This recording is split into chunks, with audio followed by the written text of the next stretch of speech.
Good morning મારા પ્યારા વિદ્યાર્થી મિત્રો અને અન્ય મિત્રો. જો મારો લગભગ 13 મિનિટ 10 મિનિટના વિડીયો તમે જોઈ રહ્યા છો, એમાં જે વસ્તુ તમે જોઈ રહ્યા છો એનું તમે વારંવાર રિવિઝન કરતા. સાદું વર્તમાનકાળ એવો છે, રોજિંદી ક્રિયાઓ છે, એમાં always, often, sometime, usually, generally, એ બધી વસ્તુ એમાં લાગુ પડશે. હું અવારનવાર તેના ઘરે જાઉં છું, તે અવારનવાર મારા ઘરે આવે છે, હું હંમેશા તેને મળું છું, તે મને હંમેશા ફોન કરે છે. એવી વસ્તુમાં બધામાં યાદ કરજો આ વસ્તુ આવે છે. હું હંમેશા મારા મિત્રની દુકાનેથી ખરીદી કરું છું. આઈ ઓલવેઝ બાય, બરાબર, ફ્રોમ માય ફ્રેન્ડ્સ હોમ. હું હંમેશા વહેલો ઉઠું છું. I always get up early. તે હંમેશા મને પોતાના મિત્રની દુકાને મળે છે. He always meet to me in his friends home. એવી રીતે ઓફન, એવી રીતે ઓલવેઝ, એવી રીતે સમટાઈમ, એવી રીતે યુઝ્યુઅલી, એવી રીતે જનરલી, એવી રીતે મોસ્ટલી, એ બધું એની અંદર એડવર્બ ઉમેરાશે. ફ્રેકન્સી એડવર્બ્સ કહેવાય. ફ્રેકન્સી જે વર્બમાં ટેકો આપે, વર્બની આગળ, બરાબર. હવે એવી રીતે નેગેટિવમાં I don't go there, he does not come here, I don't meet to him, I don't work hard, બરાબર. He does not cook food for him, for her. એવી રીતે ત્રીજા પુરુષનો ઉપયોગ કરીને ડઝ નોટ, બીજા ભાષામાં ડુ નોટ. એવી રીતે બધા WH વાળા કરે આપણે. આમ સાદા વર્તમાનકાળનો સતત યુઝ કરવાનો. એ યુઝથી તમારા વાક્ય રચના, તમારે બોલવાની સ્પીચ અને વર્બ તો તમને કહી દીધું છે પહેલેથી. વર્બ તો ઘણા બધા જોશે.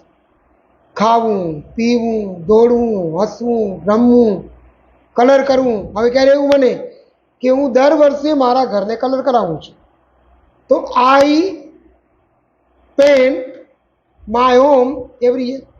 હું હંમેશા મારા મિત્રો સાથે મેદાન પર રમું છું. I always play with my friend.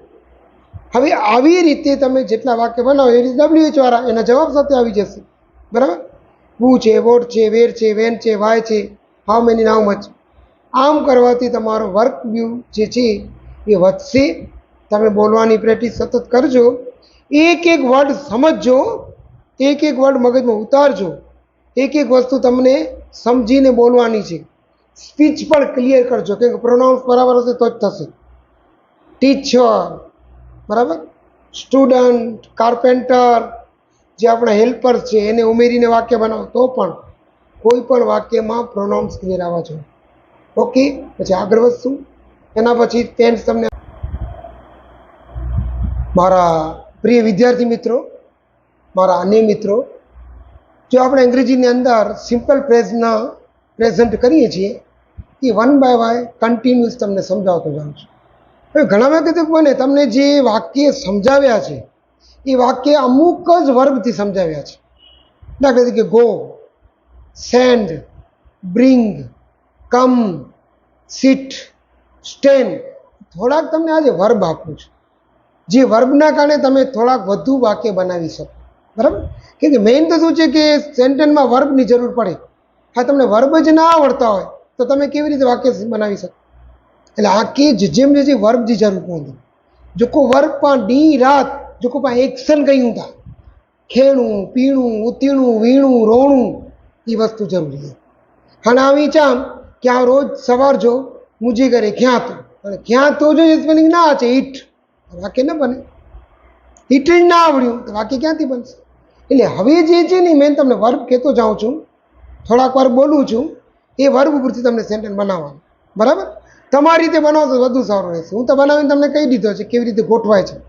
ગોઠવણી તમને કહી દીધી છે કે કેવી રીતે કરતા આવે, ક્યાં વર્બ આવે, ક્યાં સ્થાન આવે એનો, બરાબર, ક્યાં સ્થળ આવે, ક્યાં સમય આવે, ક્યાં ઓલવેઝ લાગે, ક્યાં ઓફન લાગે, ક્યાં યુઝ્યુઅલી લાગે, ક્યાં જનરલી લાગે, એ બધું કહી દીધું. પછી પ્રશ્ન તમને સમજાવી દીધા. હુ ક્યાં આવે, વોટ ક્યાં આવે, વેર ક્યાં આવે, વાય ક્યાં આવે, હાઉ મેની ક્યાં આવે. હવે વધુ પડતો જથ્થો વોક્યુબલરી, જેને વર્ડ્સ, ક્રિયાપદ કહીએ. બીજા અન્ય સ્પેલિંગ પણ હોવા જોઈએ. ખાવાનું બનાવું છું તો ચાલો કુક, પછી ખાવાને ફૂડ. લખું છું રાઈટ, તો બુકનો સ્પેલિંગ ના આવડે તો, બરાબર, પેનનો સ્પેલિંગ ના આવડે તો. હું મારા દુકાનમાં બેસું છું, દુકાનને શોપ, તો શોપનો સ્પેલિંગ ના આવડ્યો તો એ બધા સ્પેલિંગનો સતત જથ્થો તમારા માઇન્ડમાં બેસાડો, પછી આરામથી તમે બોલી શકશો. હું અવારનવાર મારી ગાડીથી ભુજ જાઉં છું, તો આઈ ગો ટુ ભુજ, બરાબર, આઈ ગો ટુ ભુજ. હા, તો I often go to the Bhuj by my bike. બસમાં જાઉં છું તો બાય બસ. એ બધી સ્પેલિંગ તો આવડો જોઈએ ને. સ્પેલિંગનો જથ્થો આવડી ગયો તો તમે આરામથી ઇંગ્લિશ કવર કરી શકો છો. હવે એમાં થોડાક તમને વર્બ બોલી બતાવી દઉં. લાફ એટલે હસવું, ખિલોણમાં ગુજરાતીમાં લાફ. સ્માઇલ એટલે મુસ્કરાવું, બરાબર, ખાલી એટલે ફોટો પાડે કે સ્માઇલ પ્લીઝ, લાફ પ્લીઝ નથી, મુસ્કરાવો. જમ્પ એટલે કૂદવું, જમ્પ મારી. એવી રીતે ટોક એટલે વાત કરવી. પછી રિક્વેસ્ટ એટલે આપણે કોઈને રિક્વેસ્ટ કરી, અર્જ કરી, ભાઈ માફી દઈ દે, કા આઈ રિક્વેસ્ટ ટુ યુ, હું તને અર્જ કરું છું કાંઈ મારું કામ પતાવી દે, ને કંઈ રિક્વેસ્ટ, REQUEST, રિક્વેસ્ટ. પછી એડવાઇસ એટલે સલાહ આપવી, હું તને રોજ સલાહ આપું છું, આઈ એડવાઇસ ટુ હિમ એવરી. એના પછી આસ્ક એટલે પૂછવું, આસ્ક એટલે પૂછવું. એવી રીતે બિલીવ એટલે માનવું, આઈ બિલીવ ટુ ગોડ, હું ભગવાનને માનું છું. હા, એવી રીતે ક્લોઝ એટલે બંધ કરું, આઈ ક્લોઝ માય શોપ, બરાબર. જો આમાં પણ અલગ અલગ આપશે. ક્લોઝ એટલે બંધ કરવું, ઓફ એટલે બંધ થવું. બધા માટે સેમ ના વપરાય. દુકાન માટે ક્લોઝ વપરાય, માણસ મરી જાય તો ઓફ આવે, માણસને ક્લોઝ ન કહેવાય, એ યાદ રાખજો. તો આવી રીતે કોઈ પણ વાતચીત આપણે મારા પ્રિય વિદ્યાર્થી મિત્રો તથા અન્ય મિત્રો, મારો તમને વિડીયો ગમતો હશે, ગમે તો લાઈક કરો, શેર કરો, કમેન્ટ આપો, અને તમને ન ગમે તો નેગેટિવ હોય, તમને એવું લાગે તો તમે યસનોમાં જવાબ આપો. પણ કાંઈક કરશો, પસંદ કરશો, સબસ્ક્રાઈબ કરશો, કે તમે લાઈક એડ કરશો, કે જે કરશો, તો મને એમ થશે કે મારો વિડીયો તમે જુઓ છો.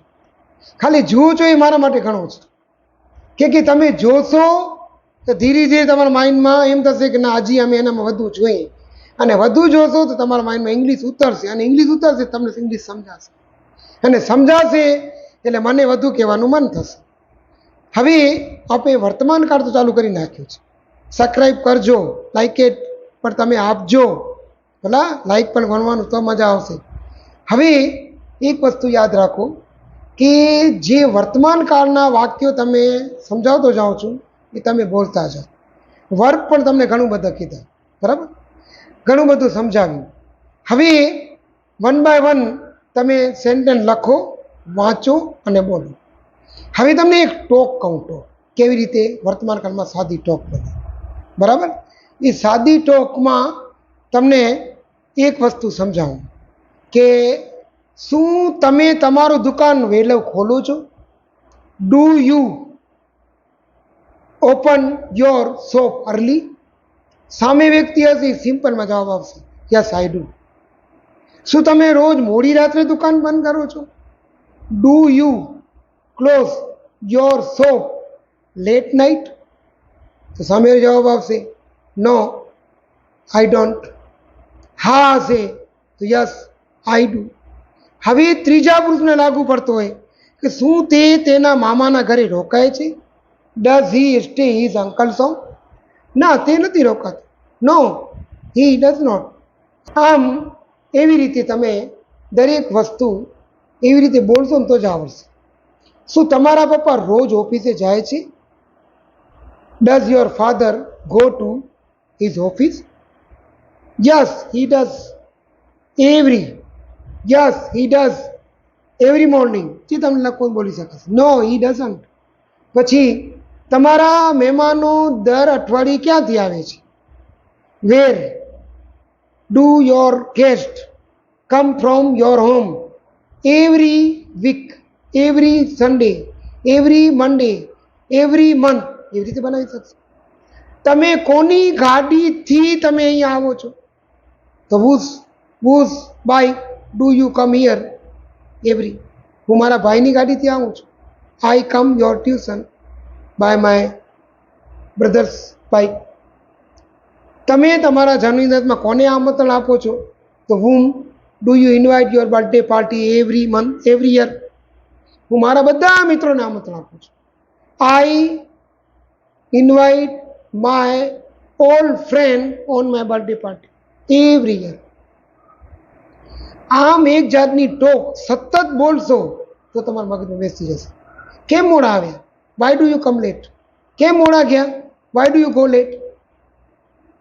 કેમ તમે તમારું કામ પૂરું ન કર્યું? Why do you complete your work? Because I am very tire. કારણ કે હું થાકી ગયો હતો. કારણ કે હું મોડો આવ્યો. Because I come late. કારણ કે બસ ચૂકી ગયો. Because I miss to my bus. એવી રીતે તમે ટોક, હજી હું ટોક કરાવીશ, પછી આપણે સિમ્પલ પાસ ચાલુ કરીએ. ત્રીજો વર્ગ ખાવું, પીવું, દોડવું, રમવું, આવવું, એવી રીતે થશે. મારો વિડીયો સતત તમે જોશો તો, અને દર રવિવારે અને ગુરુવારના જે તમને વિડીયો મોકલાવું છું એ વિડીયો તમે સવારના 10 વાગે જોતા રહો તો તમને વધુ આ વસ્તુની જાણકારી મળતી રહેશે. કેમ કે એક વસ્તુ જોવી, બોલવી ને લખવી. બોલવું જરૂરી છે, લખવું જરૂરી છે, અને વાંચવું જરૂરી છે. વાંચતા નહીં આવડે તો લખતા નહીં ફાવે, લખતા નહીં ફાવડે તો બોલતા નહીં ફાવે. કેમ બોલવું પણ એક વસ્તુ છે, લખવા બોલવામાં તફાવત તો રહેશે. પૂરો લખવું પડે. પણ આપણે કહીએ ને સીટીયર બેસી જા, ત્યાં જા, ગોધેર, અહીંયા આવ, કમિયર, એ સિમ્પલ બોલાય. જ્યારે આ લખવામાં આખું વાક્ય બોલાતું હોય છે. આવી રીતે તમે કમેન્ટ આપજો તો મને ખબર પડે. ગમ્યો ન ગમે લાઈક કરજો, સબસ્ક્રાઈબ કરજો તો મને ખબર પડે. આ મારા વિડીયો જોશો તો તમને ન ગમે તો પણ ન કહેશો તો હાલશે, પણ જોતા રહેજો. ક્યારે ને ક્યારે તમે ઇંગ્લિશમાં આ વસ્તુ તમને કામ લાગશે. Okay, bye, see you tomorrow, meet to you next.